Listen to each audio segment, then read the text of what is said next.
that's Wednesday, I think, isn't it, Mr. Hathaway? I got jury duty in Henrico that day, so I won't be attending that.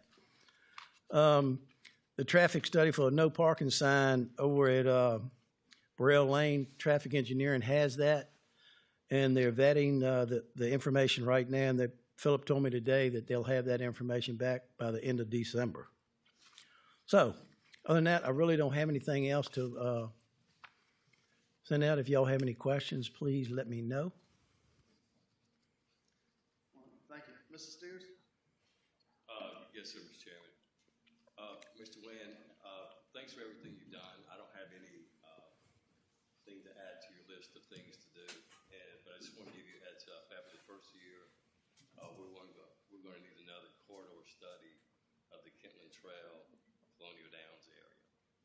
Or there is in their PUD that after X number of homes are built in Brookshire community, that there has to be a second road out to 155. So we need to do a corridor study of that, which I'm sure will take some time.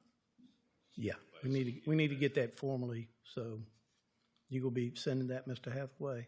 Yeah. Is that for? I'll send the request. Okay. All right. Mm-hmm. All right, and that's it. And thanks again. Merry Christmas. Ms. Tiller? I don't have anything new. Mr. Wynn, I know you and I had a conversation in the last week. Correct. Yeah. Haven't had a chance to look at that yet, but I plan on doing it. So. Y'all been busy with that. That's it. Mm-hmm. It's been dry. They haven't had to push snow, so that'll be good. I hope it stays that way. So. Mr. Lockwood? I don't have anything new, but I did just want to express my appreciation to Jeff. The work that was done on Carter Road was a big improvement for people. Mentioned that to me in the last week or so, so thank you for that. And I would like to set a time for Jeff and the three of us to get together about some projects I'd like to look at in the spring. Okay. And also the bridge work on the dam at Gottens Pond on Holly Fork. Yeah, I should. That's slated for this summer, but it's Yeah. been slated for this summer, a couple summers. Yeah, I so know. I'd like I know. to try to see if we can nail something down. I'm gonna get some more information about that probably the 1st of January through our bridge office, and I'll be able to let you know exactly when they're planning to do that work. I'll shoot you guys an email. Okay. Thank you. Ms. Page? I just want to take the opportunity to thank you for putting gravel along the shoulders of 249, up and down 249. Thank you for that. Also, the pipe cleaning that was done on 249 and also in Barnesville. Okay. And that's all I have. Just have a merry and a safe Christmas. And as far as the funding, I saw the VDOT has $211 million set aside for snow and ice. And I hope we don't spend it all. Not again. I don't see the corridor study on the 249 near the new food line. I think we talked about that at the last meeting. Have we formally requested that study? No. Not that I'm aware of. 249 at the roundabout? Yeah, remember we were talking about how it's still 55 coming Yeah. eastbound through there. I mean, that's, You want a speed limit study or a corridor study? speed limit stuff. Okay. Okay. I can send that information to traffic engineering. Because that's really, I think we talked last month, we were talking about the curve right there around 55, and hopefully. Okay. I think it justifies the speed study there. And on the light on 106 and Route 60, I've had traffic engineering signals look at that. You got to let me know because they went out and they adjusted some things. I don't. 35. I've had like 7 or 8 phone calls. And some people were sitting there 35 to 45 minutes waiting to get through it. Have when? Last week. Whenever I sent that email, when I had Brian, Ms. Hathaway send that email. Was that on 106 or 60? Coming from 106, coming Okay. north. The light. 106 north. All right. I'll have to get. I'll call It looks you. better now, but They went out and did something out there with the signals. I don't exactly know what. It was some type of a controller, they were telling me. And I know it's only 3 vehicles get through it because I got hung up in there probably. Right. It took me about 20 minutes to get through it, but okay. it's only let 3 vehicles through for light change. I'll get back with them again, so, If you don't mind following on that. yeah. And I know the gravel situation, Mr. Hathaway, we took care of that too, okay? Okay? Thank you. Thank you. Merry Christmas. Y'all have a Merry Christmas too, okay? Mhm.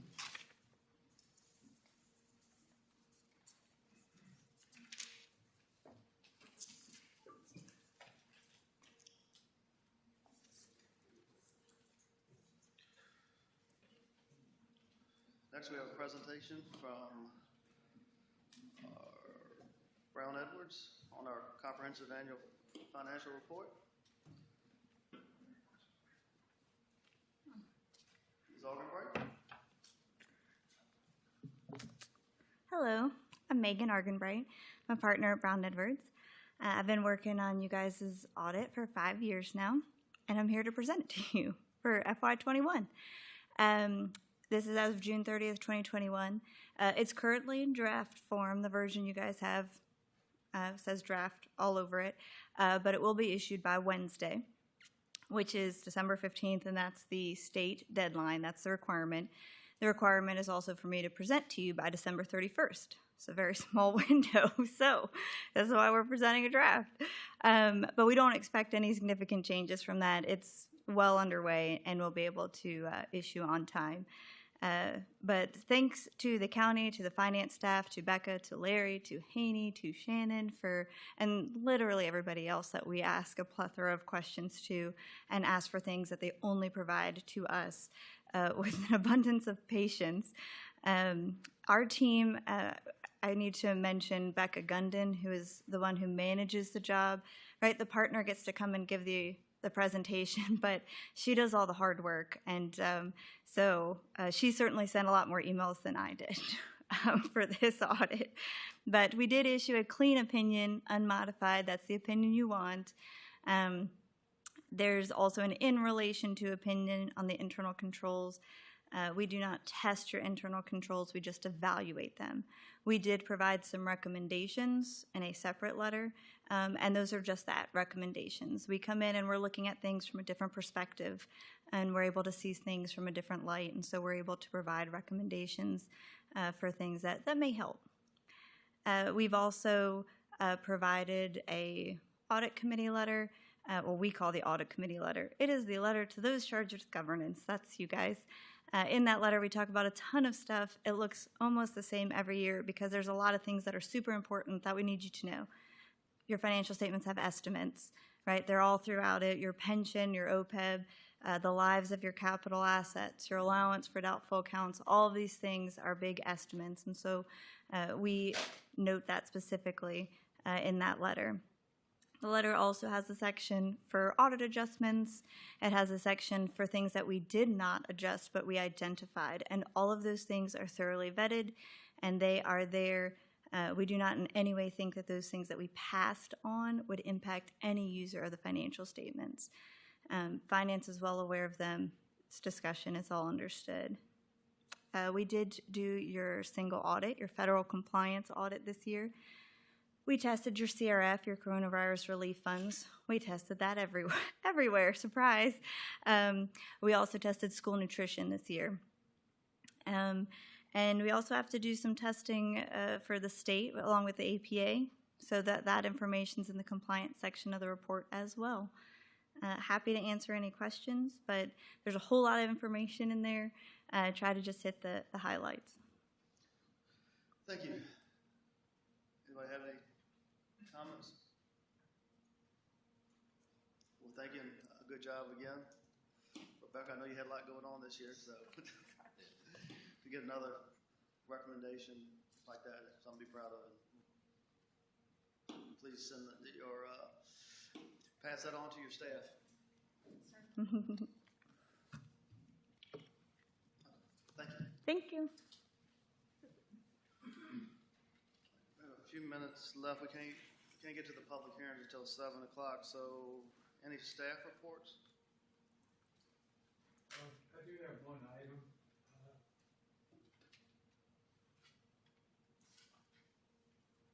Just for your consideration.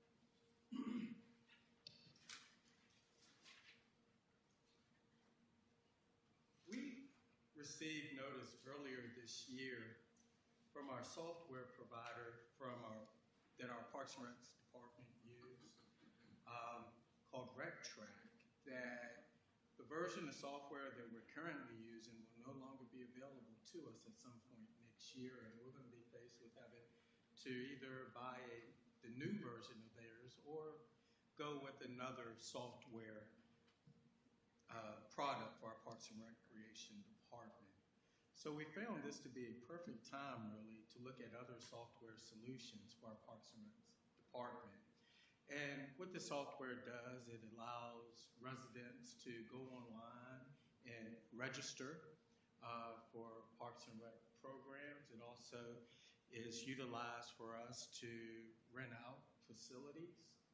And it provides a venue where residents can go online and see what Parks and Rec programs that we offer. Those are just some of the capabilities of the software. The reason I'm bringing this to you now and not next year, because in a meeting that our Parks and Rec staff had last week with a software company that we're very interested in, they gave us an option, a discount option, if we signed with them before the end of the year. They actually gave us a little over a $2,000 discount if we initiated a contract before the end of the year. Civic Rec is the same company. Well, this product is hosted by the same company that hosts our current county website. It has much more capability than our current Parks and Rec software, and we've had major issues with our current Parks and Rec software. It is outdated. It's very difficult to maneuver, and I've gotten a lot of negative input from the community, from families that have tried to register for Parks and Rec events. So we believe that this software package will do everything that we need to do and will provide much better service to the residents of this community. The purchase price is $17,745 if we purchase it before the end of this year. If not, it goes to $20,000. And in the packet that I've given you on the last page is a breakdown of that $17,745.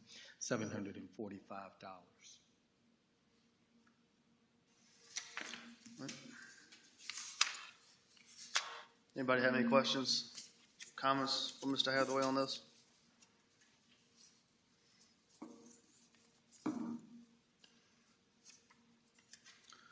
Mr. Chairman.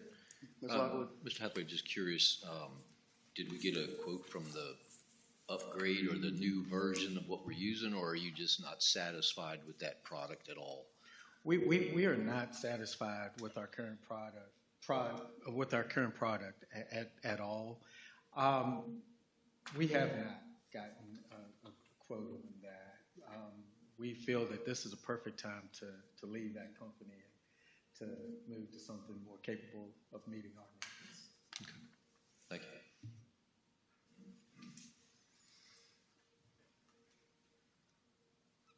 Anyone else? Just, I'm looking on this last page. Yes. It says total fee, total first year fee. Is that what I think it means? There is an annual maintenance fee, which we currently pay an annual maintenance fee for the software that we have now. With this new software, we would continue to pay an annual maintenance fee. I believe currently, I believe that fee is a little over $5,000 that we currently pay. This is going to be 76 or 7,700. Yes.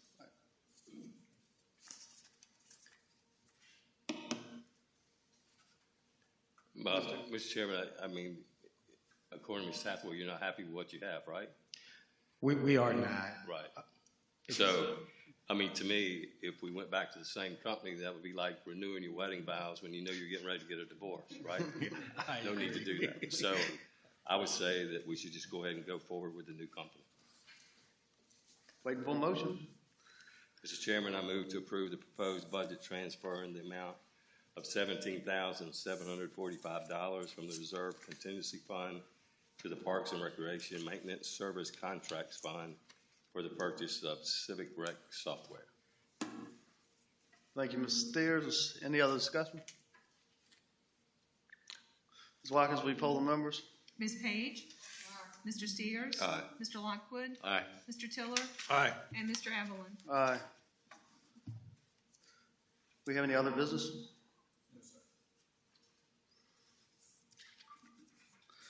All right, we'll do appointments. Appointments not delegated by district. Does anybody have any?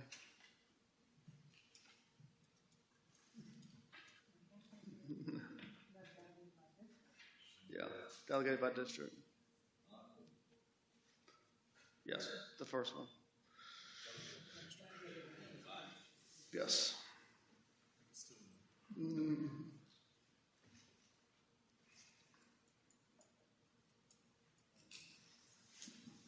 Ms. Lockwood? Mr. Chairman, I move to appoint Wayne Davis as District 5 Representative for the Agricultural and Forestry District Advisory Committee, serve a 4-year term beginning January 1, 2022 and ending December 31st, 2025. I also move to appoint Charles M. Davis as District 5 Representative to the Economic Development Authority to serve a 4-year term beginning January 1, 2022 and ending December 31, 2025. And I think that's all. Yes. Oh, no, I'm sorry. One more. I move to appoint Jerry Benson as District 5 Representative to the Transportation Safety Commission to serve a 4-year term beginning January 1st, 2022, ending December 31st, 2025. And this one's pre-printed for me, so one has got me straight. I move to appoint Julian Ward as District 5 Representative to the Wetlands Board, Chesapeake Bay Preservation Board, and Dunes and Beaches Board to serve a 5-year term beginning January 1st, 2022, and ending December 31st, 2026. Thank you. Ms. Tiller? I have 2 as well for delegated by district. I move to appoint Lawrence E. Hayslip Jr. as the District 2 Representative to the Economic Development Authority to serve a 4-year term beginning January 1st, 2022 and ending December 31st, 2025. Also move to appoint Mike Salmon as District 2 Representative to the Parks and Recreation Advisory Commission to serve a 3-year term beginning January 1st, 2021 and ending December 31st, 2023.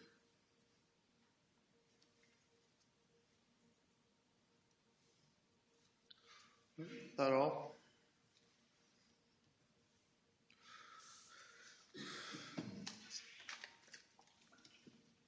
Mr. Steers? Mr. Chairman, I move to appoint Strand Trout as District 4 Representative to the Historic Commission to serve a 4-year term beginning January 1, 2022 and ending December 31, 2025. Also move to appoint Margaret Gusty Pompey as District 4 Alternate Representative to the Historic Commission to serve a 4-year term beginning January 1, 2022 and ending December 31, 2025. Also move to appoint Kara LaRochelle as District 4 Representative to the Parks and Recreation Advisory Commission to serve a 3-year term beginning January 1, 2021 and ending December 31, 2023. Thank you. That's it. Ms. Watkins, will you poll the members on the appointments delegated by district? Mr. Steers? Aye. Mr. Lockwood? Aye. Mr. Tiller? Aye. Ms. Page? Aye. And Mr. Evelyn? Aye. Next, appointments not delegated by district. Mr. Chairman, Ms. Page? move to appoint Joe Crump as the at-large representative to the Board of Road Viewers to serve a 4-year term beginning January 1st, 2022 and ending December 31st, 2025.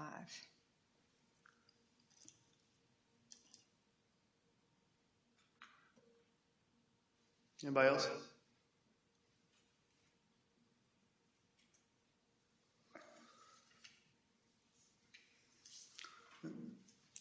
Ms. Watkins, will you poll the members on boards and commissions not delegated by district? Mr. Lockwood? Are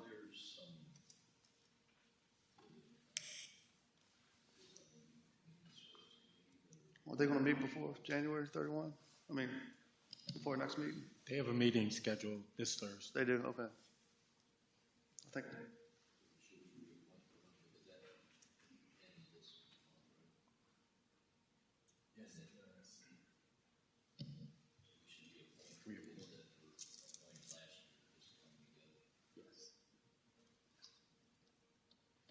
got your mic, Mr. Lockwood? So we can go ahead and do those. Yep. Let me get down. You want me to do more than just mine? I move to appoint Ellie Davis as the youth member of the New Kent County Youth Community Service Committee to serve a one-year term ending December 31st, 2022. I move to appoint Victoria Carey as a youth member of the of the New Kent Community Youth Community Service Committee to serve a one-year term ending December 31st, 2022.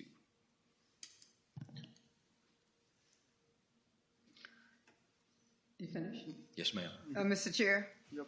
I move to appoint Colin Smolnick as the youth member of the New Kent County Youth Community Service Committee to serve a one-year term beginning December 31st, 2022. I move to appoint Ella Joel as a youth member of the New Kent County Youth Committee Service Committee to serve a one-year term ending December 31st, 2022.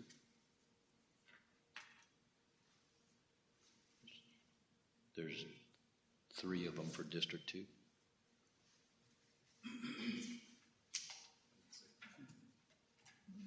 You want, yeah, that's fine.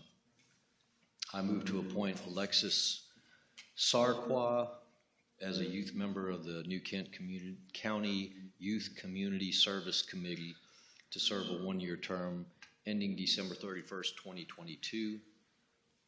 I move to appoint Adele Sarqua as a youth member of the New Kent County Youth Community Service Committee to serve a one-year term ending December 31st, 2022.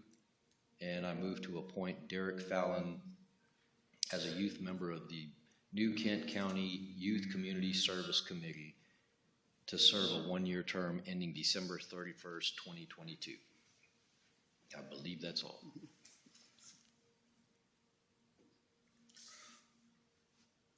Ms. Watkins, will you poll the members on boards and commissions not delegated by district? Mr. Lockwood? Aye. Mr. Tiller? Aye. Ms. Page? Mr. Steers? And Mr. Evelyn? Aye. Next, appointments to regional boards and commissions.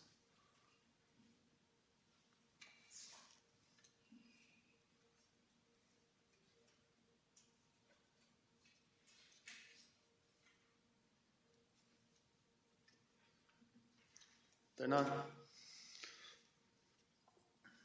All right.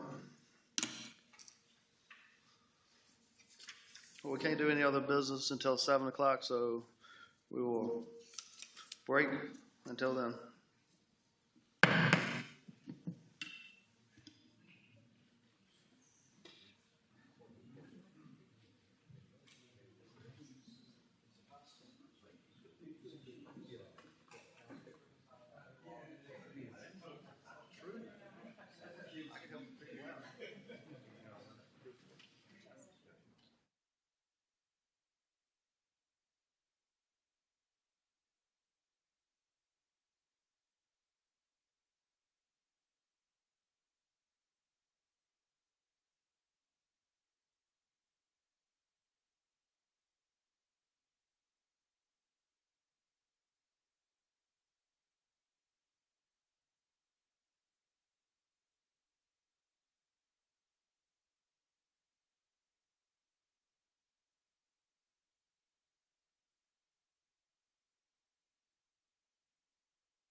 Call the meeting back to order. We have 5 public hearings this evening. First public hearing is CUP-04-21, Quentin Homes LLC. Matt Starr, Ms. Ledoux. Thank you, sir. Good evening, everyone. Matthew Starr with Quinton Homes LLC has requested a conditional use permit amendment to CUP 0217, which was passed on July 6th, 2017 by the board. The request is only to extend the expiration date of the existing permit to July 1st, 2024. The original CUP has an expiration date of July 6th, 2022. The CUP, as some of you will recall, is to construct a mini storage facility on tax map and parcel 19-52. There's a map included in your staff memo. The application was reviewed by all county reviewing agencies as well as VDOT, and there were no comments. The business will help expand the tax base within the county and is compatible with its surrounding uses. The Planning Commission considered this amendment at their meeting on November 15th and voted unanimously to recommend approval. And I see Matt's here tonight if you'd like to address the board.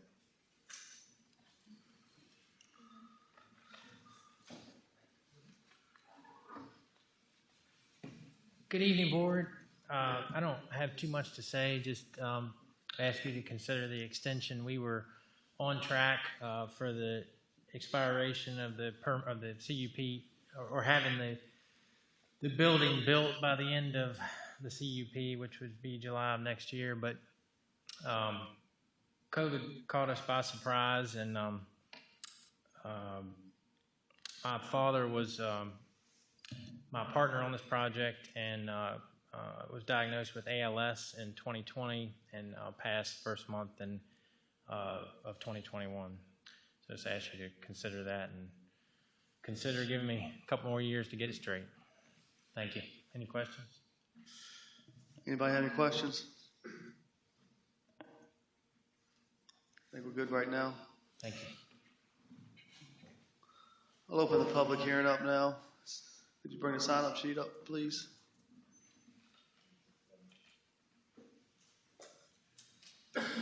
No one signed up? Okay. You need to talk anymore? Close the public hearing. Board members have any questions for Ms. Ledoux or Mr. Starr?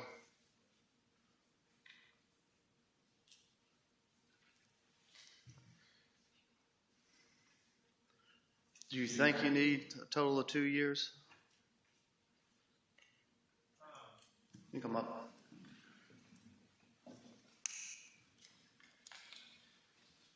They asked me at the Planning Commission if they thought I could get it done in 2 years, and I said I did, but I would certainly be happy with another 5 too. So either way.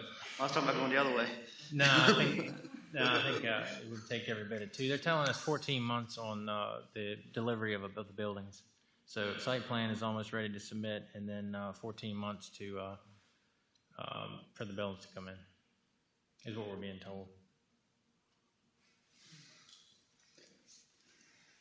I know we had some issue on a fence, and I don't, in this CUP, I don't feel like the language is that strong to make sure that, you know, just saying that chain link fence from what I can read.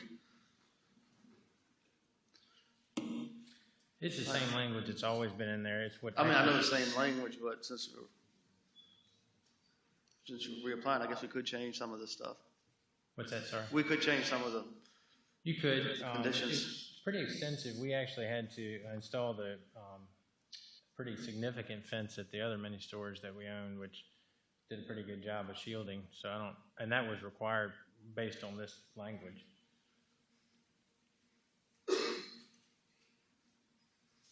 Anybody else? I have a question. So with the permanent fence, and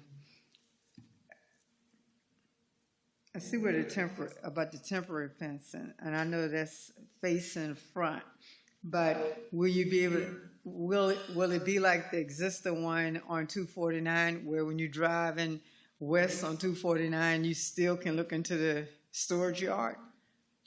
It would be my intention that you could not see any of the buildings from any any perspective, direction from coming down 249. I think that's what the code requires, isn't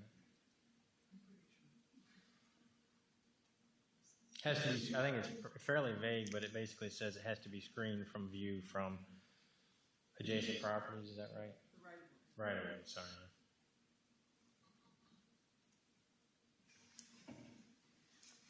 It's our intention on this site to position the mini storage in the back, and so the by right use on this property is a commercial, and so we intend to put a building out front that would more than likely have a brick facade on the front of it, and if the mini storage gets built, it would be in the back. We just don't want to lose the ability to be able to build it. You said more than likely a brick facade. Is it anywhere in the CUP that says it has to be a brick facade? Not on the mini storage, no. It's not in the overlay district. Right. I didn't see that.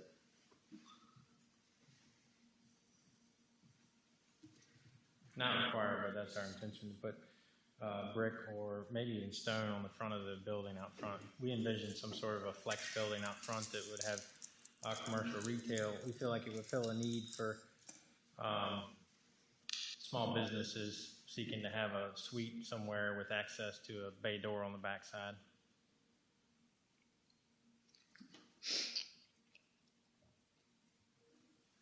Mr. Chairman, Yep. could we get either a brick or a stone facade with this, and not an intention? We don't have any of the costs back, and so I'd be scared to commit to it, other than I give you my word that that's my intention. I can tell you that I'm not going to build it if it's not going to look nice.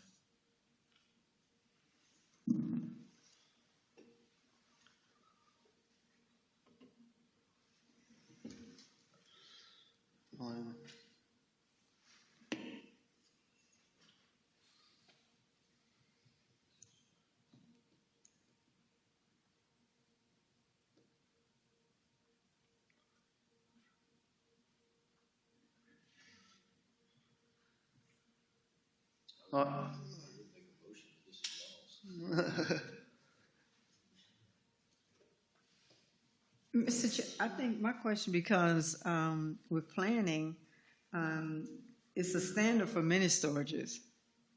Is it not? Do we have any kind of standards? Am I looking at it? Yeah, there's a section in the code under site plans. There's performance standards for all mini storages. I didn't put that all in the staff memo, though, and I don't know them by heart. Okay. My main issue is the screening, because we had an issue with that on the previous mini storage.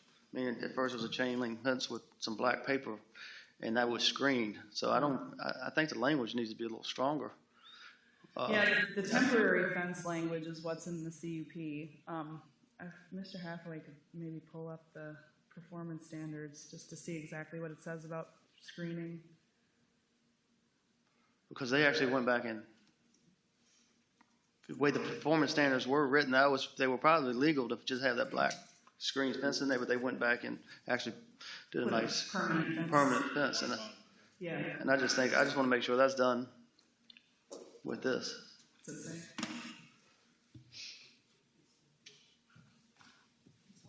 The black screen fence that was up originally when we purchased it was part of the temporary fence, and I think, we didn't really, we did that because we felt like it was required per the code, so it wasn't something we just arbitrarily did.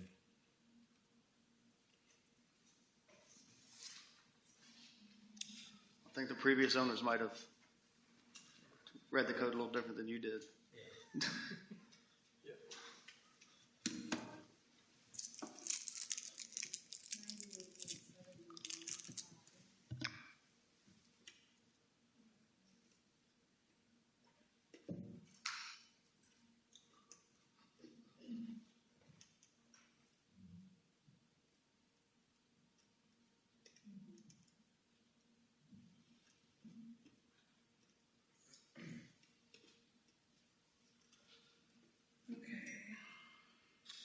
Okay, so in the performance standards, which will come into play during the site plan, it says mini storage warehouses located in any district other than the industrial district shall have all sides visible to a public right-of-way faced in brick, architectural block, residential siding, or some other material approved by the zoning administrator as being compatible with surrounding properties, development, and the intent of the district in which located. Doors providing access to individual units shall face inward, and direct views from public roads of such doors shall be obscured by landscaping. It doesn't say anything about fencing.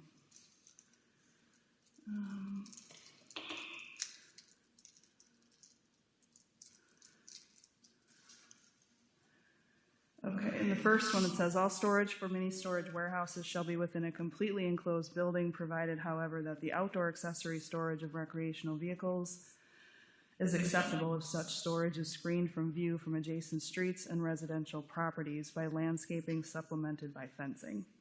That's what it says in the performance standards.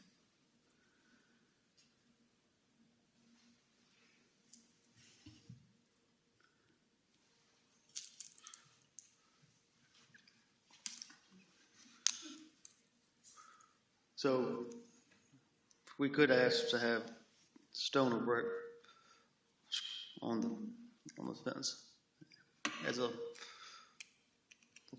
Mr. Chair,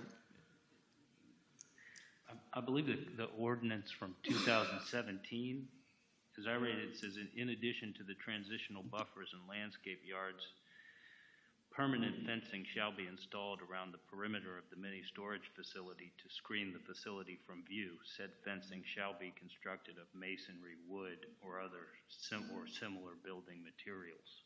I don't know if that gets you what you want, but that's what's in the original CUP. Masonry wood. Masonry, wood, or other similar materials.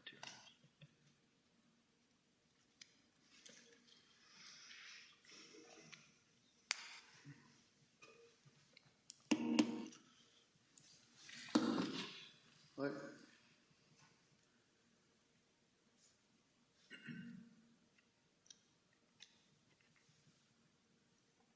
Yeah, that goes above and beyond what's in the performance standards. Yep, that's a condition L.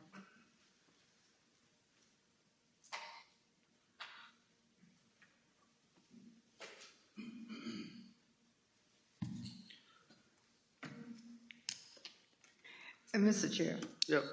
I absolutely, I guess it's a burning need in New Kent County for mini storages. It just appears to be that way. People are saying they can't find anywhere to store anything. I did a declutter at my place, but anyway, I just think that when we have these storages put up, I think that they should look a certain way. I think that we have gone through spending thousands of dollars for a strategic plan because we want our county to look a certain way. And I truly don't think that at least our main thoroughways that all we're faced with are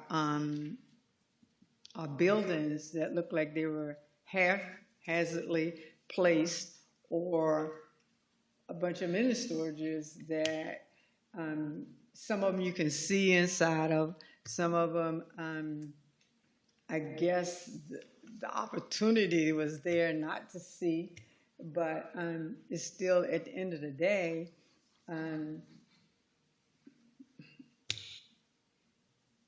that's what we look like. We look like it on 60 and we look like it on 249. Now, the brick one down at 106 Roundabout, I think that building structure probably was about the best looking one. The rest of them they got a chain link fence around them. If you come up 60, you can see right in them. You get off of 64, and you make a left-hand turn on 155, you can see everything within that storage. You come down 249 from Bottoms Bridge, you can see everything in the storage. And so, unfortunately, Mr. Starr is here tonight that I just gotta say it. I'm not a fan of mini storages. However, if we're gonna have them, I think that they should absolutely look a certain way. And I think that if we want them to look that way, we have the opportunity to make that decision in this resolution at this time. And that would be my recommendation. If we want it to look a certain way, then we include it in this resolution. We don't have to worry about maybe it will, it might, it could. We hope it will. We wish it will.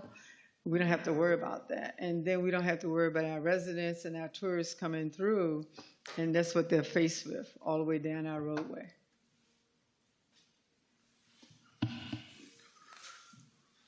What happens if we just, I don't know how the rest of the board feels about this, but in L,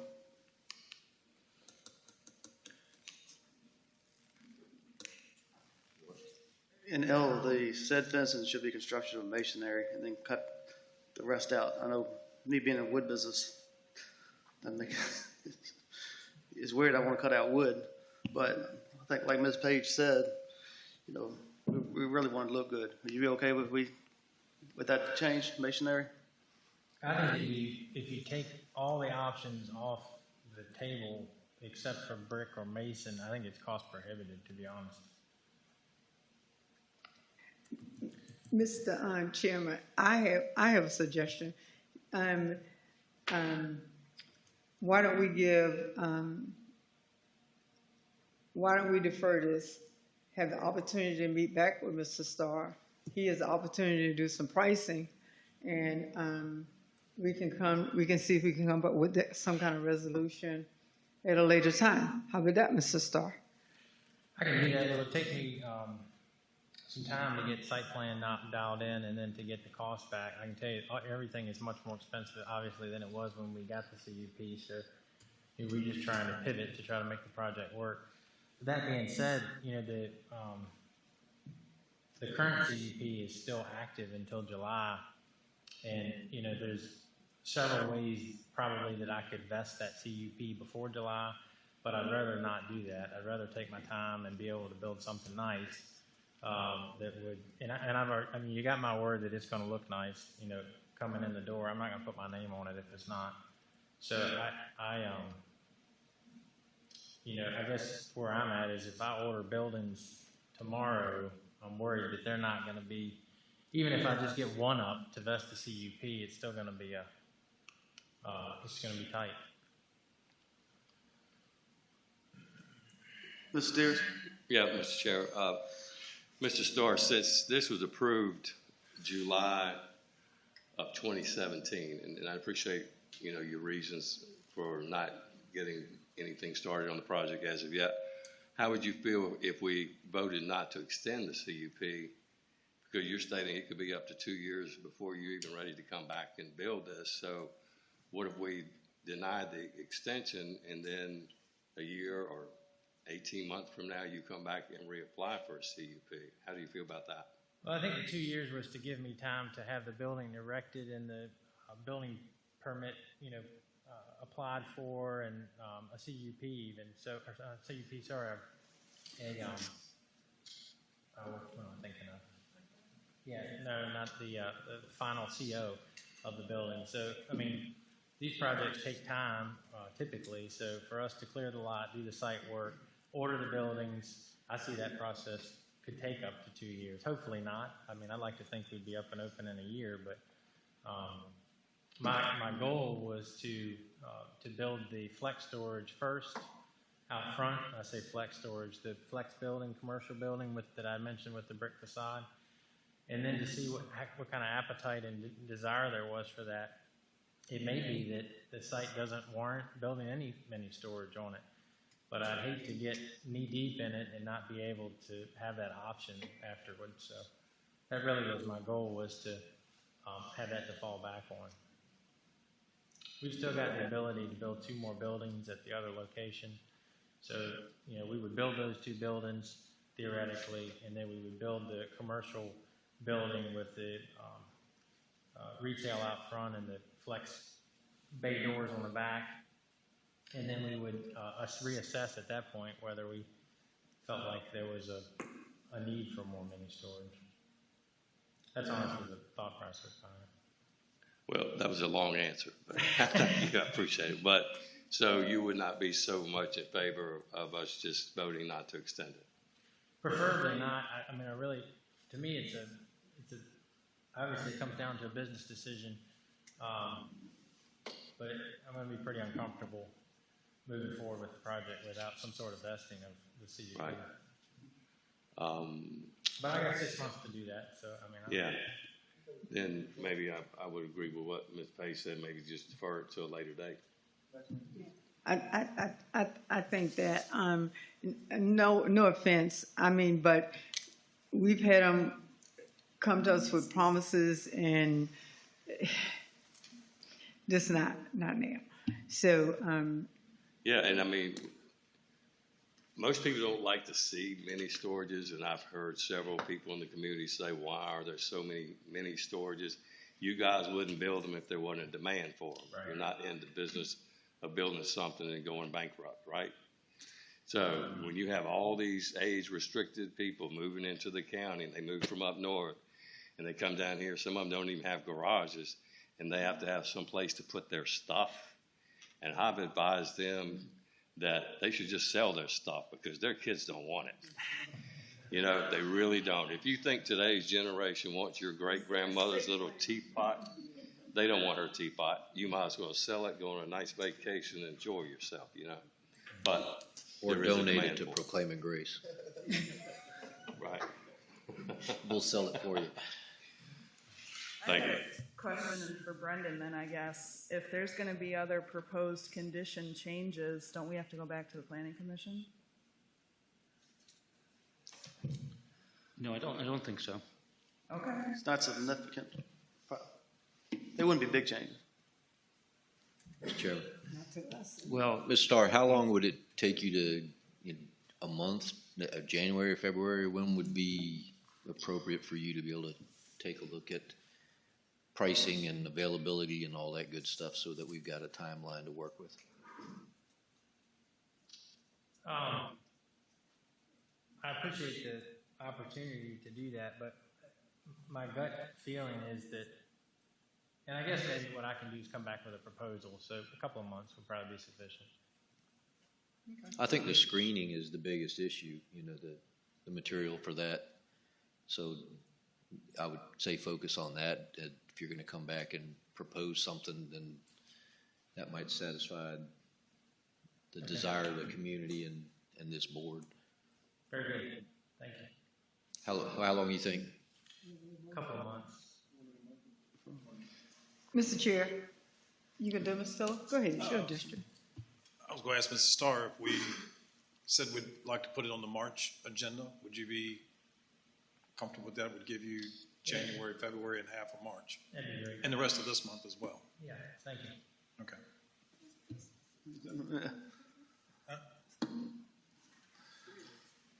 Mr. Chairman, I have a motion. I move that we defer Resolution R-31-21 to our March agenda for our regular Board of Supervisors meeting. Thank you, Ms. Page. Is there any discussion? Ms. Watkins, poll the members.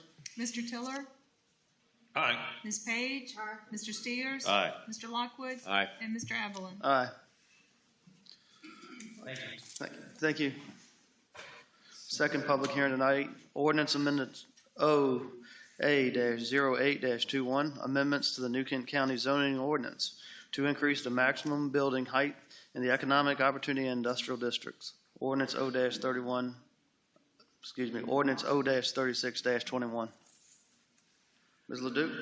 All right, thanks again. I'm going to do my best, but Mr. Smolnick's not here, and I was counting on him for his backup if you guys had any questions, but we'll go through it. Okay. At the direction of the board, the Planning Commission considered proposed amendments to the maximum height of commercial structures, research and development and warehouses, and hotels and hospitals in the Economic Opportunity District up to 75 feet, and the maximum height of the buildings in the Industrial District to 75 feet. Currently, the maximum building height in the EO district is 50 feet, and the maximum building height in the industrial district is 60 feet. The Planning Commission voted unanimously to recommend approval of these amendments, and Ordinance O-36 is in your packets for your consideration. And I was going to ask Matt if he had anything to add.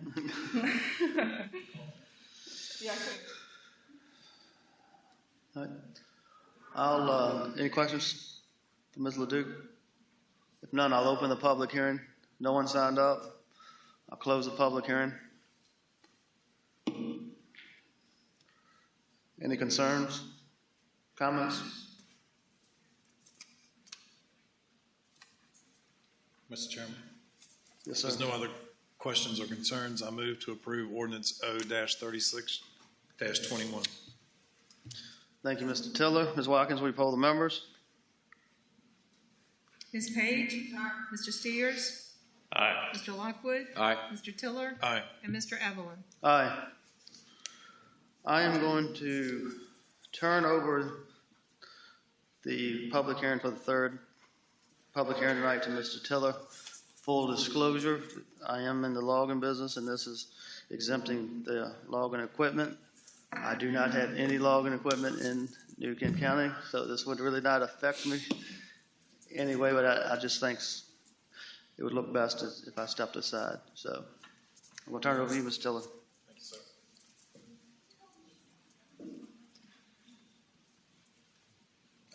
Next on the agenda is ordinance O-37-21, amendment to the New Kent County Code, Chapter 66, Section 34, farm animals and certain other personal property exempt. County Administrator, Mr. Hathaway. Thank you, Mr. Vice Chair, members of the board. Again, you have before you ordinance O-37-21, which would amend Chapter 66, Section 34 of the New Kent County Code, which is our tax section, to exempt logging equipment from personal property and machinery and tools tax.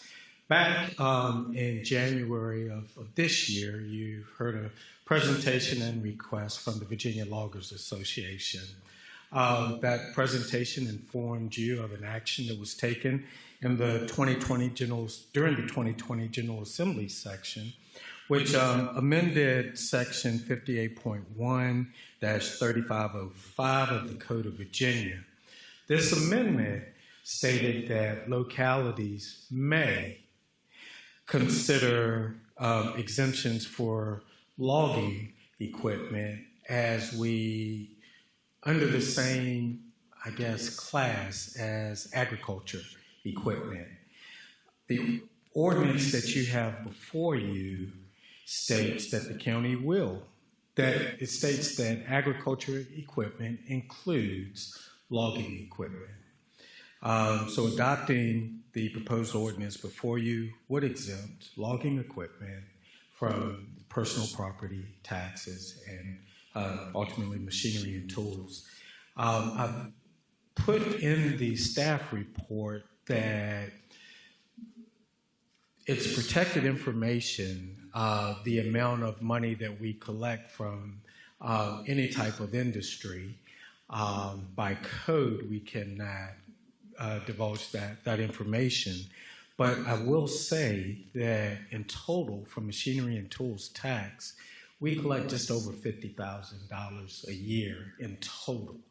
I don't know what percentage of that comes from logging equipment. Again, that is protected information in the Commissioner of Revenue's office. But in the big picture of things and in the big picture of our budget, it's not a real significant number, I would suppose, that would be exempted from logging equipment. I'd be happy to answer any questions at this time. Any board members have any questions for Mr. Hathaway? Mr. Vice Chair? Yes.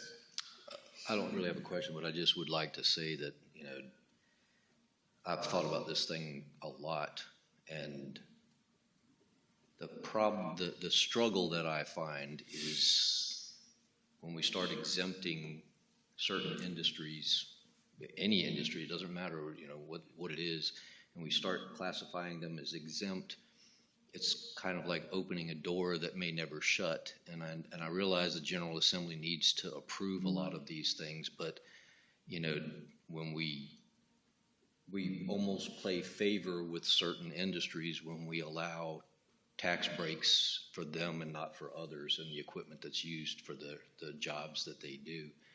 And that's my struggle with it. In my heart, I would love to do this for the people that I know that it would help, but I feel like it would be setting a precedent that would be very difficult to back away from the next time some other industry comes and says they said we could do it too.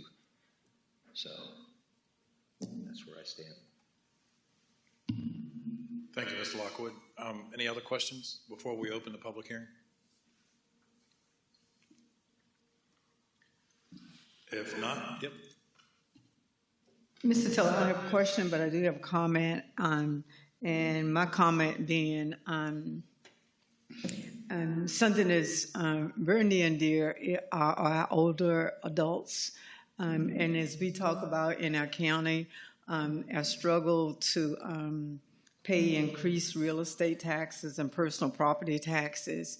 And I think about even though $50,000, okay, and we don't know the percentage, so I don't know, it could be $10,000 that we get in their equipment. It could be $5,000, I don't know what it is, but I just feel as though if whatever funds that we receive, that we could that fund could be utilized in assisting older adults that have worked and struggled and still now have found themselves struggling to keep their homes or their property, and so I do think that with what I'm hearing with the amount that could possibly be collected, I have to agree with the statement that Mr. Lockwood said, and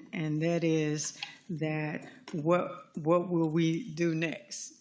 I mean, I'm a veteran, and it started with in New Kent with the exemption of 100% disabled veterans. I am a veteran, but they got an exemption from their real estate tax, and they got retro.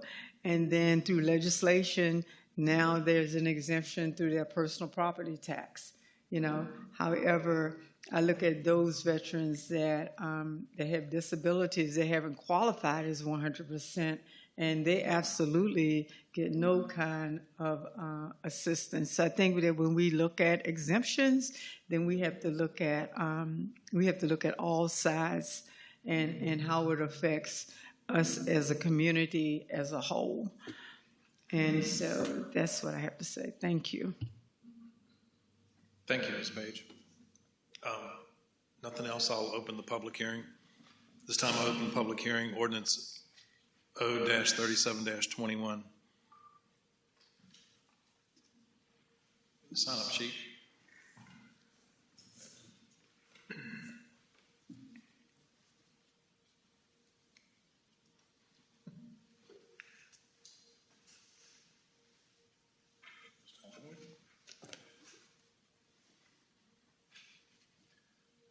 First person to sign up is Ron Jenkins. Ask you to come to the podium, state your name and address, and you will have 3 minutes. Thank you.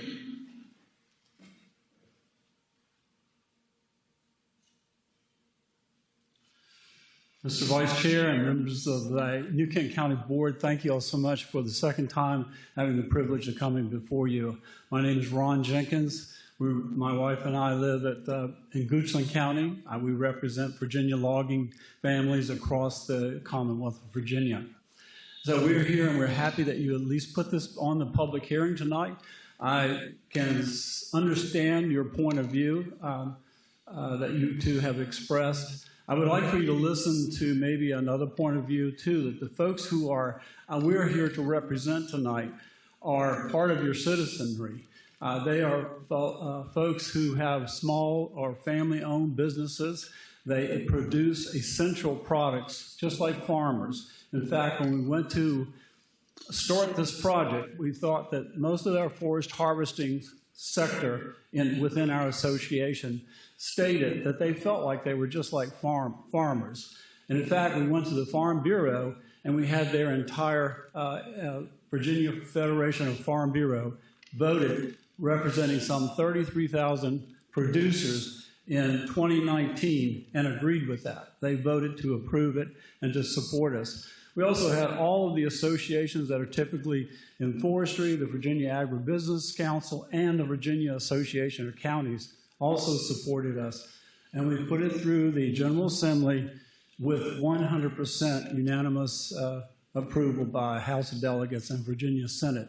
So we followed a pattern or a model that had been in place. And what has been left out in that process is the fact that logging or the forest harvesting just had been overlooked in the original. So the exception for this has been on the Virginia code books for a very long time. And I'm not seeing a timer, so I'm not sure how close I am. Oh, give me a warning. Well, I just wanted to say thank you. There are some folks here tonight, I hope they signed up, and they can better tell the case. I can tell you that our forestry sector is Virginia's third largest business, but I can also say that the forest harvesting sector is a very low profit margin. It's very thin. And with the recent time, and the times before the recent times, the margins have gotten thinner and thinner, and we have seen rising fuel prices, shortage of labor, disruptions in supplies, and they'll tell you they're not receiving any more for the product that they harvest from your properties, folks that are just private citizens or their own. It's all the same.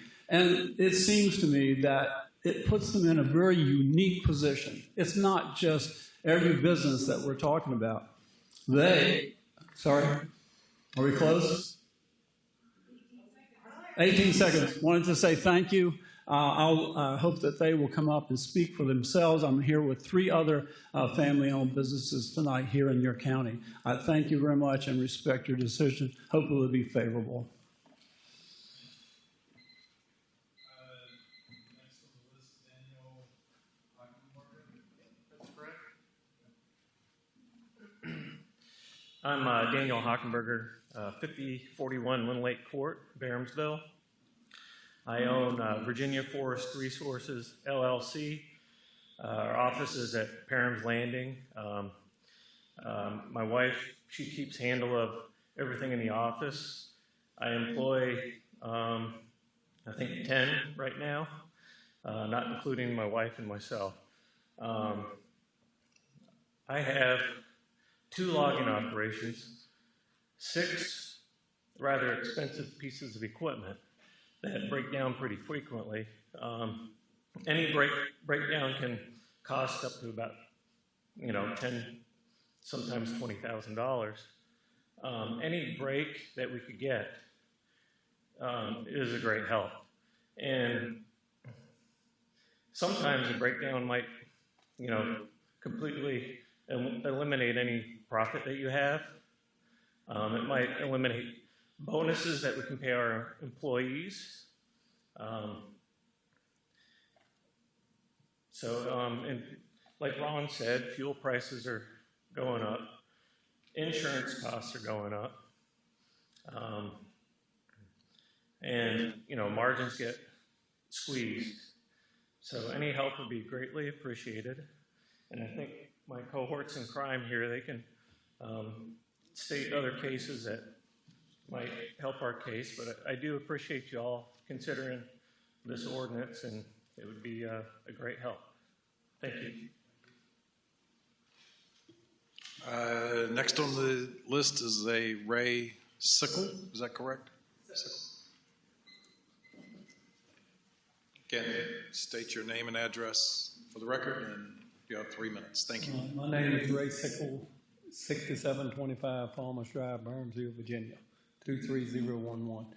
And first of all, we appreciate the opportunity y'all give us to come and speak, the time y'all taking out to listen to us. And I'm a family-owned business. I got 3 sons that work with me, Anthony Sickle, Nicholas Sickle, Christopher Sickle.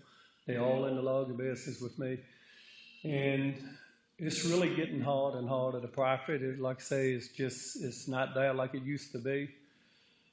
Lumber prices, the first thing everybody tell you, say, man, lumber price is $1,700 a thousand. We selling our logs today the same price we sold them for the last 8 years. I ain't sure who's getting it all, but it's not the logging industry that's getting it. And anyway, like Dan was saying, any consideration would greatly help. Insurance, the fuel, it just looks like everything now is just, and I know we ain't the only ones facing that. I know that. This other business facing the same thing, but it just looks like you keep piling up. And you know, we can't go down here to the paper mill. We haul a lot of stuff down to West Rock, and we can't tell them that we need this amount of money. You know, they'll just tell us, well, carry it somewhere else. It ain't nowhere else to carry it. So basically, the industry we in, they set the price they pay us, and we just try to work and make that work, you know. So we'd like to say I appreciate the opportunity, y'all listening to us, and anything would greatly help. Thank you all so much. Thank you. Next, Drew Cochran, is that correct? Pardon? Hey, good evening. I'm Drew Cochran with Eastern Virginia Tree Harvesters. We're at P.O. Box 147 in Barhamsville. And we're a small company. We have about 14 employees, most of which reside in the county. And speaking on to what Ray and what Dan was saying, if you look at New Kent County, a lot of people realize, I mean, most of it is forested, and the logging sector is really the sort of the backbone of the economy, because all of the timber that we purchase and harvest in the county brings a considerable amount of revenue. So when you think about this $50,000, that's a reprieve for us, and we're not going to put it in our pockets. You know, we're going to be really expanding the tax base. You hire more people, you invest in more equipment, more things locally in the county. So I think it could be a positive sign to re-energize our businesses, and then also revenues for the county. And we look at things like the crippling inflation. We look at consumer products. We go to Walmart, things are probably 10% higher, but on our side of it, when it comes to tires and capital intensive parts of our business, they've gone up, look, a little 150% compared to what it's been. So we ask that you consider our recommendation and just consider, you know, the effects that it has for our businesses in the county. Thank you. Next on the list is Mark Daniel.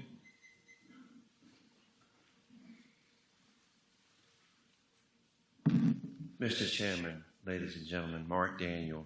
I'm a resident of New Kent. I want to stand up here to tell you that I agree with everything these gentlemen said. This man that lives in Goochland, he said it correctly. He's a great advocate for their industry, these gentlemen that live here. But the real issue isn't should we separate one from the others and exempt one. It's that it's too high to begin with. If you want a business, you have to give an incentive for people to do what you want. It's not just it's too high on logging equipment, it's too high on everything. Who hasn't gotten a call? So-and-so's in my backyard from the Commissioner of Revenue measuring a concrete pad where my dog pen is, and I'm really mad about it. Today, especially after December the 5th or 6th, when we just paid everything we got, this is a time when we should be sensitive to the fact that it's too much. And while we're on the subject about it, do you think there's a reason why people go to the neighboring county? If you go to Charles City, it's full of what in their industrial center? They live where? They live here. They go there and operate their business. Why? Because it's too expensive. They're right. It's not just logging, it's on everything. So if you're going to consider this tonight, you need to expand it. I propose that you also expand it to say, anyone that takes a photograph of a farm, do you know what's happened to photographers in the last 10 years? Do you understand what their industry has become? Everybody's got digital cameras. Painters, you paint that barn, their sprayers, their cloth, their brushes should be exempt because it's too much. How about computers? If you're a salesperson, you work in this industry, do you know what it costs to buy a computer? And I can tell you they tax them because they tax me every year. I get a form I have to fill out. They're all right. These men are right. You shouldn't be taxing any of it. How about moonshiners? We need to exempt them. All the sour mash operations, all the copper they use, that's part of farming.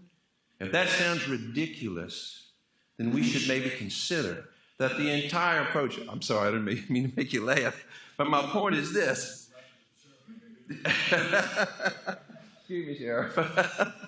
My point is this. If you only make $50,000 a year by taxing your businesses, and you understand that the result of it is they move to the neighboring county so they don't have to pay it, shouldn't that tell you there's a problem? We have millions and millions of dollars in our budget. I was asking a couple people. One person said, I said 6 million. No, someone said, no, it might be maybe 90 million. What's your annual budget? Of your annual budget, you've taken $50,000, and what does it cost you to have that? And while we're on the subject, the neighboring county, if you own the land, you pay the tax.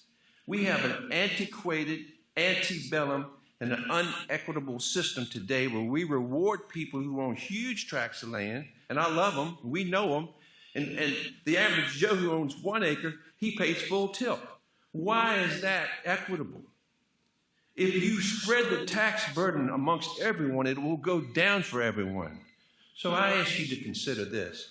It's a bigger problem. You need to maybe think about doing away with your machinery and tools tax or find an incentive for people to come and do what you want. Thank you.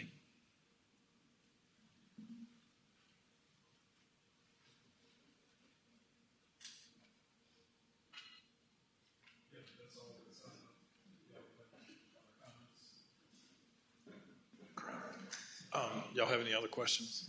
Mr. Steers, I see you right now. Yes, Mr. Vice Chairman. I agree with everything you guys just said, and I do know that fuel cost is up, insurance is up for everybody, not just loggers. And about, I don't know if it was 3 or 4 years ago, this board voted to reduce the machinery and tools tax to the lowest it's anywhere in the state of Virginia. It's the lowest. So I think we've done our fair share to help you guys out. If we do it for you, then who is going to be the next businessman to come in and say, well, what about me, my dental equipment and all that stuff? Or a guy who owns a towing business. It's like I'm the first one out there to help our citizens get their cars off the road. I need a break. So I just don't think it would ever end. So I think we've done our fair share to help you out.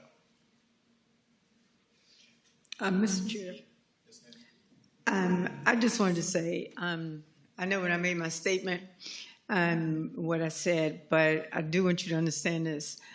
The road that I live on is the road I grew up on.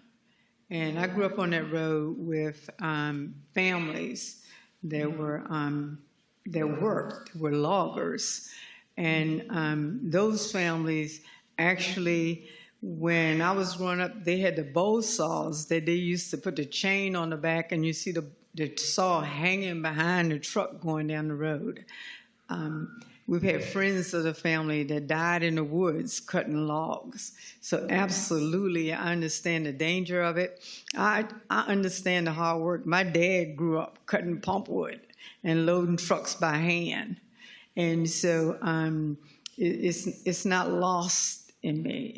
And so I want you to know that I am very, very empathetic about it. And it absolutely, sometimes when we make statements, I think that we fail to explain that we absolutely have seen it and have lived it. And so I live across the road from a gentleman that was a logger for over 40 years. His dad was a logger and his granddad was a logger. And all of us were on the same road. So I want you to know that what you do is appreciated. I understand rising prices because as much as I drive New Kent County all over there, I know how much gas has increased. And so I just wanted to take the opportunity to thank you for what you do in your industry. Thank you, Mr. Chair. Thank you, Ms. Page. Anybody else have any comments? Mr. Lockwood, you done? All right, well, this time I will close public hearing, ordinance O-38-21.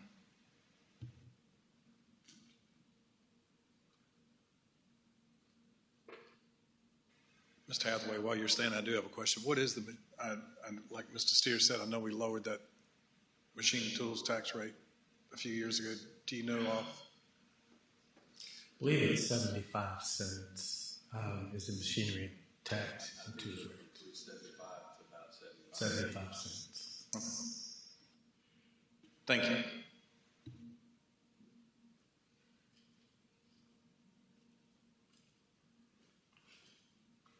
Anybody else?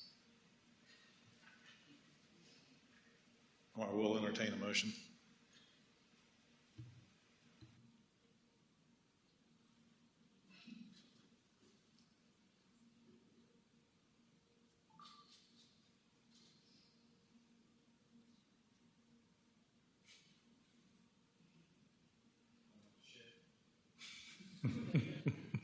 Procedural question. As much as I regret this, Mr. Chair, I move to not adopt Ordinance O-37-21 to amend Chapter 66, Section 34 of the New Kent Code to exempt forest harvesting equipment from personal property tax. Thank you, Mr. Lockwood. Ms. Watkins, would you poll the members? Mr. Steers? Aye. Mr. Lockwood? Aye. Mr. Tiller? Aye. Ms. Page? Aye. And Mr. Evelyn?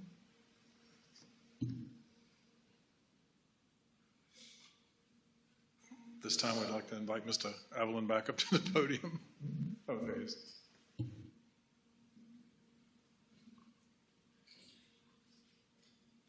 Thank you, Mr. Tiller. Next is Ordinance O-38-21, amendment to Chapter 66, Article 2, Subdivision 2, exemptions for elderly, disabled, surviving spouses, and certain persons killed in the line of duty. Thank you, Mr. Chairman and members of the board. The proposed ordinance that you have before you, Ordinance O-38-21, increases the exemption amount for elderly and persons that are disabled, residents in New Kent County. Back in April of this year, our staff came before you and presented options for increases. And currently, the exemptions are based on the household income. And it sets up different levels, and depending on what level you fall within, determines the amount of exemption that you would receive. We're proposing to increase the exemptions for all of the level, which, for example, the lowest level being a household income of $0 to $15,000, would go from $800 on your property tax bill to $1,600. The second level, $15,000 to $25,000, would go from $650 to $1,300. Third level would go from $25,000 with the household income of between $25,000 and $35,000. The exemption would increase from $500 to $1,000, and the final bracket is $35,000 to $50,000 of household income. The exemption would increase from $350 to $500. I have looked at several localities in the region, and the proposed exemptions are consistent with other localities are currently offering for exemptions. It appears we've set these levels some time ago, and as values have increased and property values have increased, our exemptions have not increased. So I think what's being proposed really catches us up with current values today.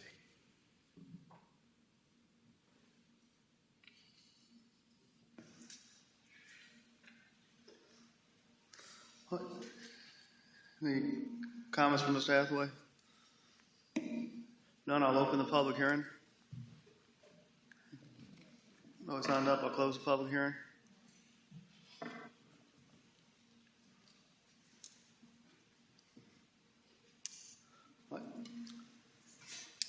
Mr. Chairman, Ms. Page? if there's no discussion, Or Ms. Tiller? there's Mr. Tiller. Mr. Hathaway, did the commissioner give us any idea as to how much, I guess, tax loss? Does it say? She did. And it was estimated that it would be an additional, the total amount of exemptions would be an increase of approximately $71,054. I'm sorry, I was looking in the wrong public hearing. Okay.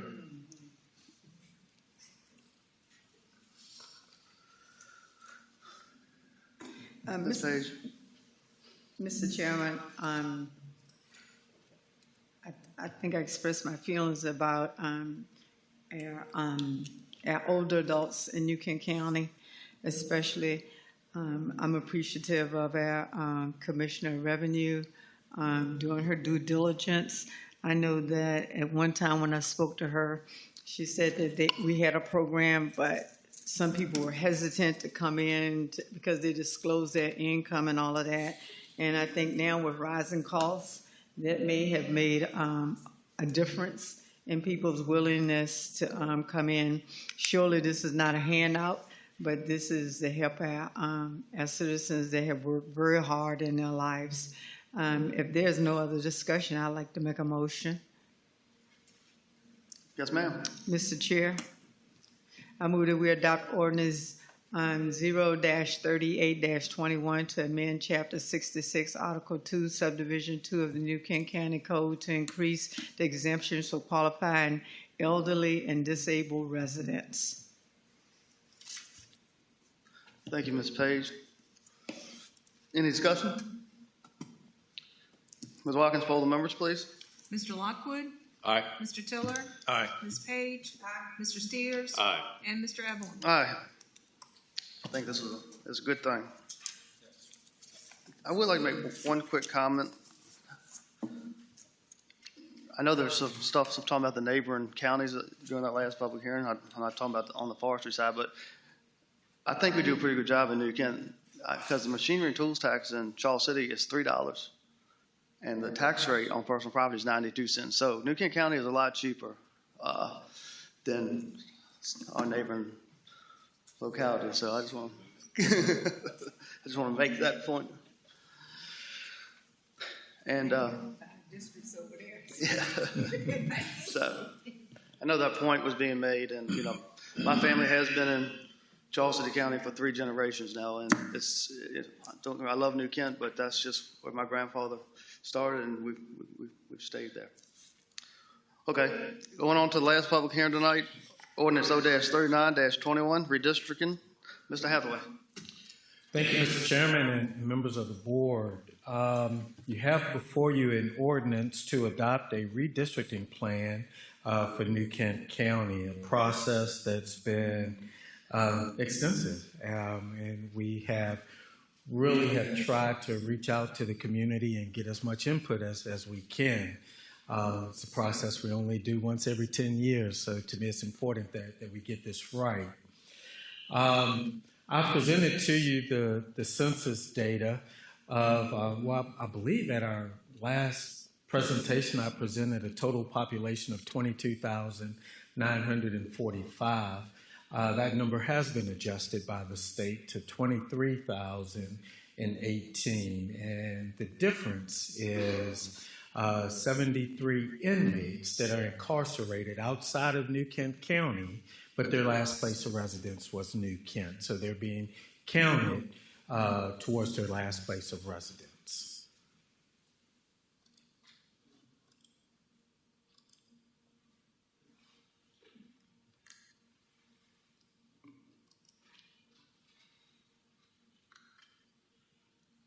All right, Ken, if you could advance to the next slide, please.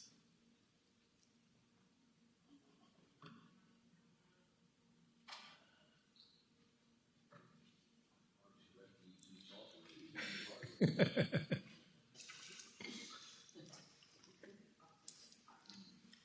don't know if this is connecting.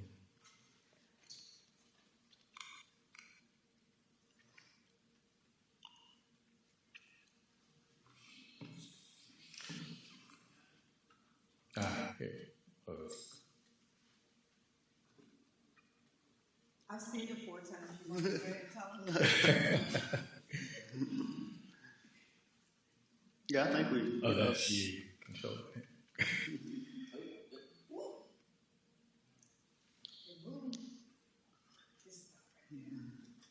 Okay. Redistricting schedule.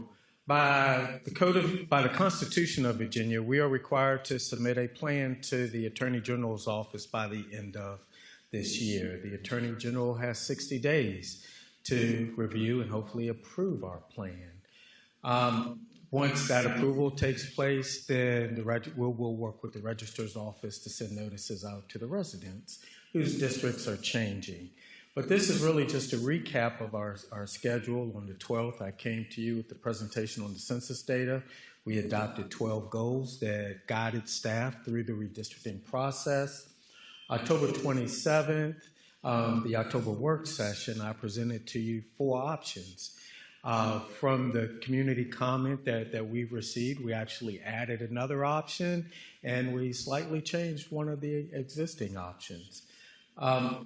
November 1st through December 9th has been focused on reaching out to the community. We've conducted a series of community meetings to gather input. I updated you on the 23rd of November on the input that I had received to that point. And we advertised for today's public hearing on the 23rd as well, and we're conducting a public hearing. In the event you have additional questions that I need to go back and get information to you, we have reserved another meeting date if needed, if you're not comfortable with adopting it tonight. That December 21st date, we feel, gives staff suitable time to submit the final plan to the Attorney General's office. Community outreach. From November 8th through today, we have conducted a series of meetings with School Board, Democratic Party, NAACP, Ministers Union, Board of Elections and Registrar, Republican Party. We had a community meeting last Thursday, which was well attended, and a public hearing today. We've also have given opportunities for citizen comment on the county's webpage. We've created a redistricting webpage as part of our county's website. And if you scroll to the bottom, there's links to the maps, the options that's being considered.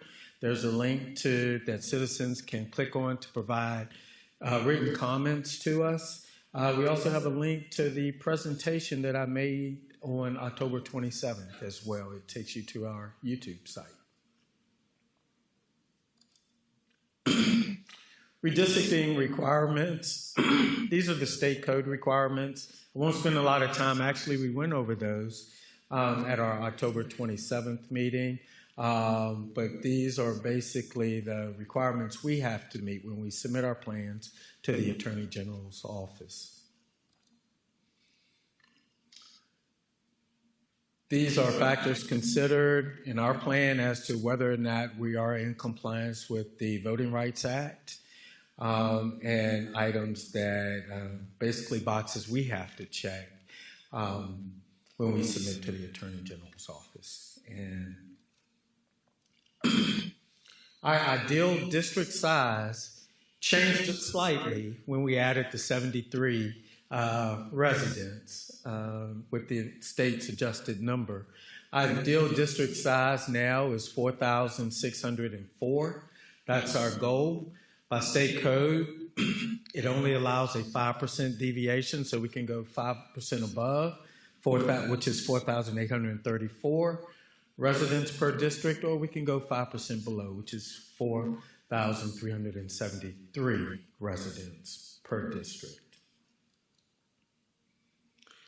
As I mentioned in the past, District 5, District 4 had the most change over the past 10 years, where District 5 needs to gain the most residents to reach that ideal population size. They need 502 more residents. District 4 needs to lose, District 3, needs to lose 494 residents to reach the ideal size. District 4 is almost at the ideal size. They just need to lose 8 residents, and they're definitely within the 5% deviation.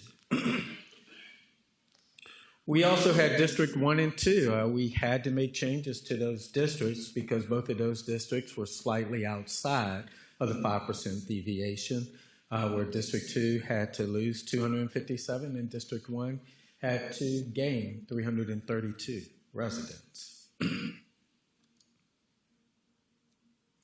These are our current districts today.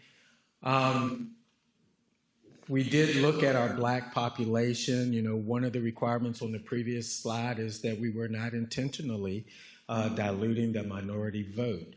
So we paid close attention to the black population. Just by our development pattern, we've seen a lot of change in the black vote. Not that the black population has decreased, it's actually grown consistently, slightly. But the growth pattern has been more diverse and dispersed throughout the county. Whereas in District 3, I believe back in the 1990 redistricting, District 3 once was a majority-minority district. That is no longer the case. The 4 plans, and I'm going to focus on Plan 1A, but I also want to go over Plan 5, which was the new one that was added. Plan 1A is the preferred plan. That is the plan that is included in the ordinance that you have before you with the meets and bounds. Plan 1A involved the least amount of change, and as we get into the precinct map, you'll see that we were able to keep the precincts very similar and keep the same voting locations as well. I mentioned Districts 3 and 5 were the areas that needed to change the most, and those are the areas that are proposed to change the most. Whereas Burnsville area is growing into District 5, more is taken on. Also, south of Interstate 64, the Good Hope Road area and the Lenexa area, which was once District 3, is being proposed for District 5. District 4 changed slightly in 2 areas where District 4 has grown or moved eastward, taken on the Ed Allen's campground, and there's a mobile home park as well. That's being proposed to be included in District 4. And to the west, there is a portion off of Old Roxbury Road that District 4 would lose and District 2 would gain. There's also an area along Airport Road and New Kent Highway. That's the area where the Quinton Estate subdivision is, the new Food Lion. That would become District 3, and District 2 would lose that area. And District 2 is being proposed to take on an area at the very western tip of our county, which is actually a portion of Dispatch Station subdivision. Those are the changes, and the changes on this map are highlighted in red. This is the preferred recommendation for our redistricting plan. I will tell you, after the community meetings, we did take a look, we created an additional plan, and that was Redistricting Plan 5. What Redistricting Plan 5 did is it moved that jail population out of District 3 to District 5. The problem that we ran into with this issue is due to the loss of population in District 3, we were outside of our deviation requirements. So by moving those 527 residents outside of the district, we now had to expand District 3 in another area so we could be within that 5% 5% deviation.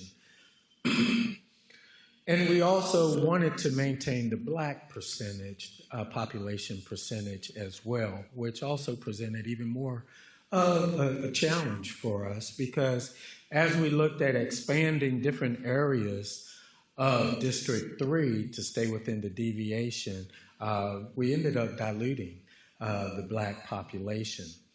When we moved the jail outside of District 3, the black population was 19.3%.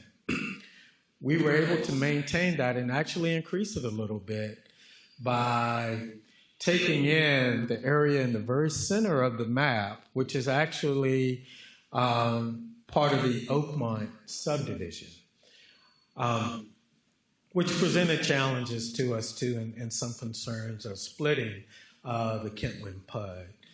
One of our goals was to keep neighborhoods intact, although we could have made a case, I believe, that legally and on paper, Oakmont is a separate subdivision from the Berkshire community. They have a separate HOA, they have separate community facilities, but in reality, if you ask them, I think they, in a lot of ways, share a lot of similarity, and they see themselves as one community.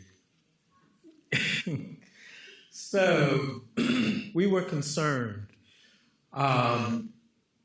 We were really concerned with splitting the Oakmont and Berkshire communities, but that was our best option, because when we looked at increasing other areas, we drastically dropped from that 19.3% black population to much lower populations, and we looked at various other, options.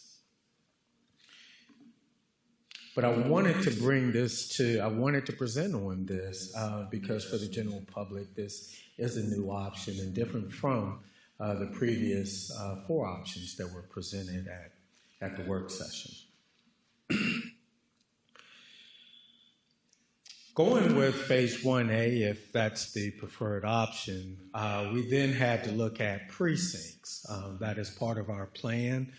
We have to show the Attorney General's office that we have a plan for voting precincts. And this is actually a new map for you, as we have recently developed the precinct map. But this map shows the proposed precincts.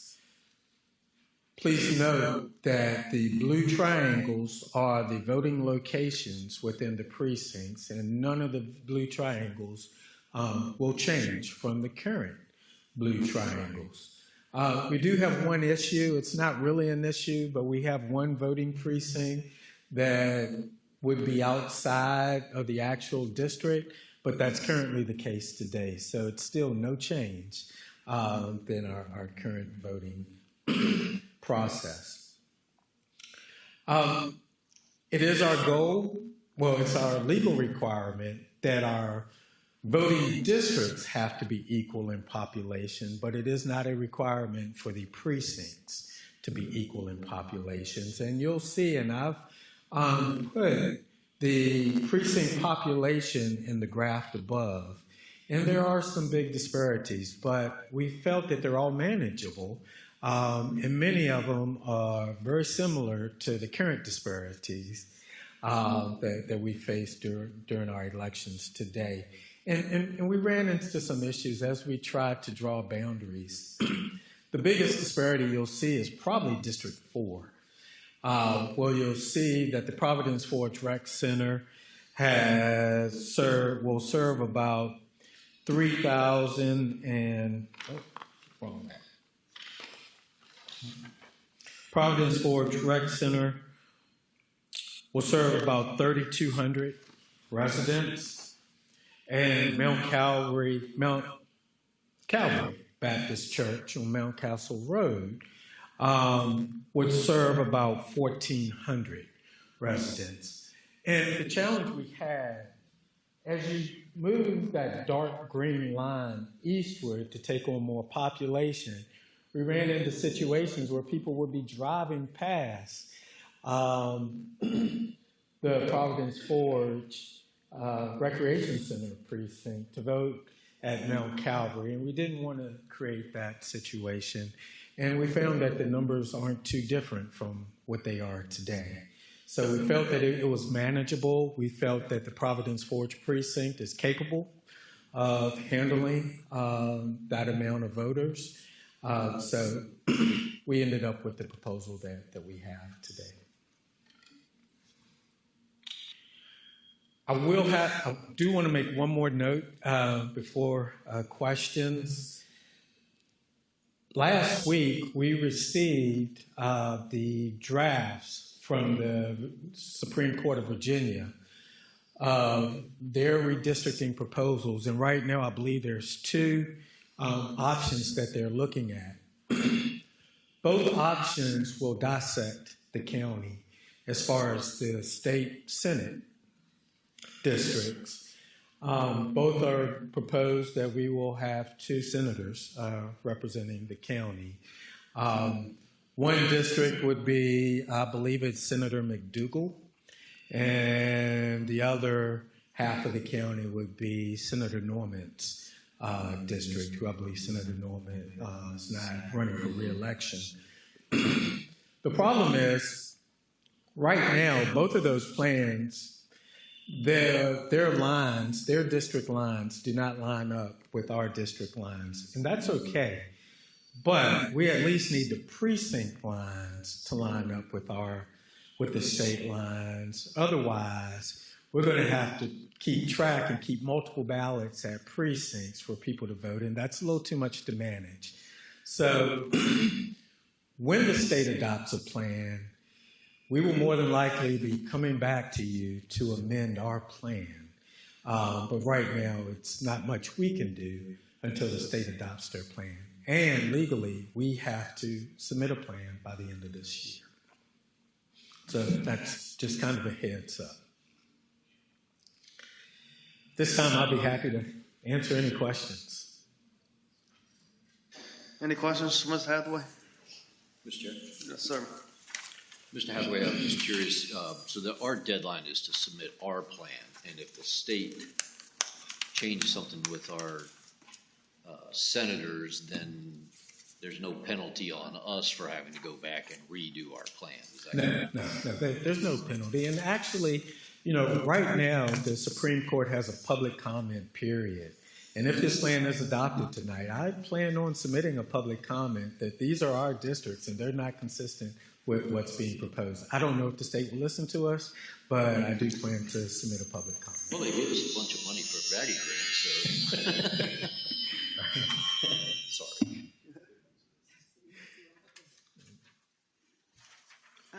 Mr. Chair. Yes, ma'am. One thing that I absolutely did not want to forget is I didn't want to forget to thank Mr. Hathaway, Mr. Starcher, and Matt Forbes. Yes. Matt Forbes.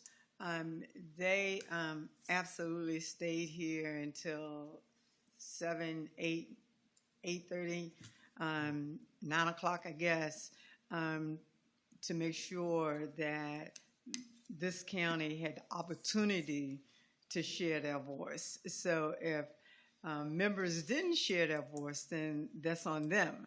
But and I'm going to tell you, after being here, and I ride through, so I know Justin is here right around 7:10 in the morning, and then to be here at night and until 8 or 9 o'clock. And then Mr. Hathaway, of course, and Matt were very full days. And then to go over this plan over and over again, I absolutely wanted to thank you all for your time and your dedication to make sure we get this done. Now, my other question is, Crumps Mill Road, does that stay the same for me? That stays the same. Okay, and the only thing is, I have all of 249 to Polish Town. That's correct. To Polish Town?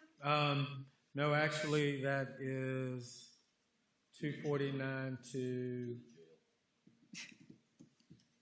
The jail, yes. But I do believe that is Polish Town Road that wraps behind the jail. I don't have Polish Town on the state. Angel View? Right off of 30, between the red line and 30, that's Polish Town that cuts across right by. That's Polish Town. That's where the dump is. Yes. So I got the dump in the jail. The dump in the jail. Again, my people. His people. Okay. And so Mr. Lockwood has the other side of Polish Town and Stage. Yes. No, he don't even have all the Stage. Not all. Okay. The lower end of Stage. Yes. Okay. Give me a minute. Okay. And so the other thing I wanted to do is to thank Reverend Hathaway. He has absolutely been instrumental in giving me the history of this redistricting. And for that, sir, I thank you. And I thank you for being at multiple meetings in this redistricting, understanding the importance that it is to our county. I'm done, Mr. Chair. Right, well, I'm going to open the public hearing up. Is anyone signed up?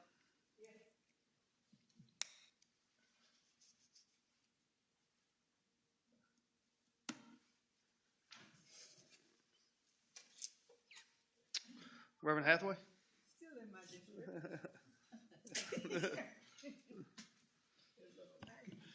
Good evening. Thank you, Mr. Chairman, members of the board. I'm Reverend Milton Hathaway, and I live at 9001 Crumpton Mill Road in Quinton. Let me first thank staff. This has been a tremendous community effort. I represent the Political Action Committee of New Kent, NAACP, and as a member of the clergy. We've had multiple opportunities to look at all the plans very thoroughly. We asked a lot of questions. We came to staff and asked if they would draw an additional plan, which is your Plan 5. We've been concerned probably since at least about 1991 with the jail, and it looks like they're not going to be able to vote absentee. And so the numbers really are false. Having said that, looking at Plan 1A, we believe that is the best plan for the county. It deals with all the issues in terms of compactness, that even though it does not look like the 3rd District is compact, but it is inclusive and it deals with the diversity of the black vote. And so we are in support of that and would ask you to support Plan 1A. Thank you. Thank you, Reverend Hathaway. No one else has signed up, so I will close the public hearing.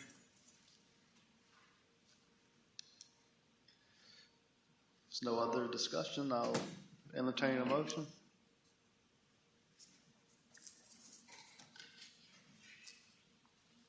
Mr. Chairman. Mr. Steers. I move to adopt Ordinance 39-21 to adopt the county's 2021 redistricting plan.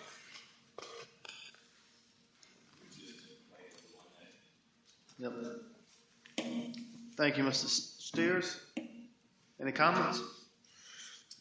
Ms. Watkins, poll the members, please. Mr. Tiller? Aye. Ms. Page? Mr. Steers? Aye. Mr. Lockwood? Aye. And Mr. Avalon? Aye. Last item tonight is the elected officials report. Mr. Steers? I don't have much to report on. The Providence Forge Christmas Parade was tomorrow, and was yesterday, and I feel like it's going to go on until tomorrow. It was tomorrow. But just want to thank everybody that came together. We had over 200 entries, and we've guesstimated about 5,000 to 6,000 spectators watched the parade, and we had people from as far away as Virginia Beach and Newport News, and it was a great event. And other than that, I just want to wish everybody a Merry Christmas and a Happy New Year, and be safe through the holidays, and we'll see you again next year. Thank you. Mr. Tiller? I hate going second or third. Same as Mr. Steers just said, to wish all the residents in the county here a Merry Christmas and a Happy New Year. It's one thing about being on the end of it. And it really has been a fast year going by. So everybody be careful, have a safe holiday season, and we'll see you later. Mr. Lockwood?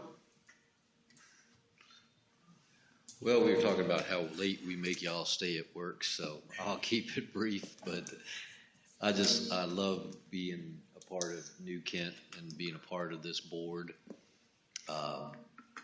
This community where the county administrator's father gets up and talks about the work that his son has done.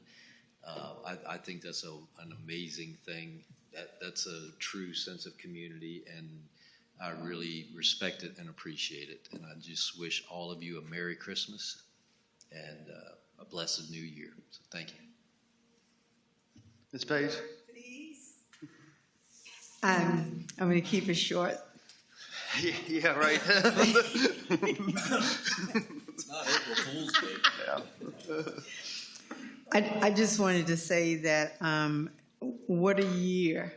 And just to thank as citizens of this great county for just being kind. And I think that should be our message, a message of peace, a message of love, and a message of kindness. And so that's what I have to say tonight to my fellow board members and to our staff. I absolutely love working in excellence, and I think that we have the best.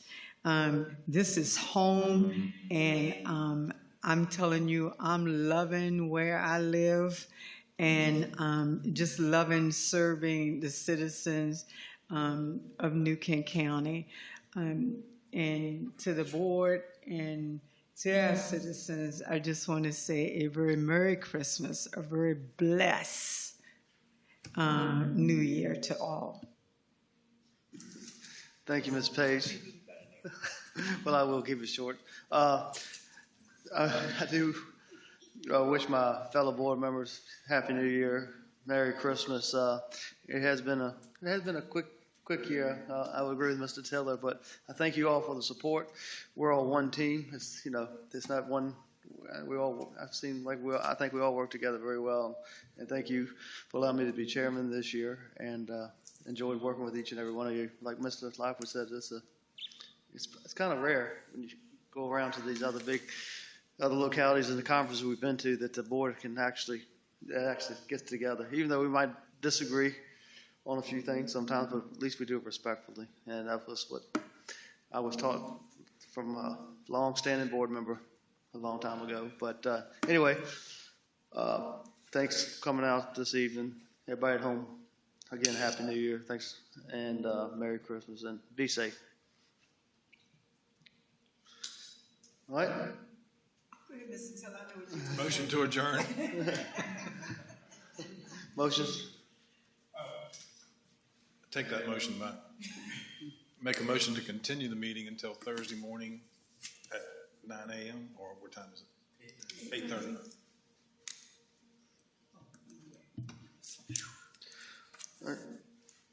All right. So our next meeting will be 8:30 at the New Kent Visitor Center on December the 16th, I believe. 16th. And so I don't need to announce the January meeting. We've changed that. What? Mr. Chairman, I move that we continue this board meeting until December. Mr. Tiller already got it. He's got it. Okay, Mr. Tiller got it. Ms. Watkins, poll members, please. Ms. Page? Aye. Mr. Steers? Aye. Mr. Lockwood? Aye. Mr. Tiller? Aye. And Mr. Evelyn? Aye. Continued.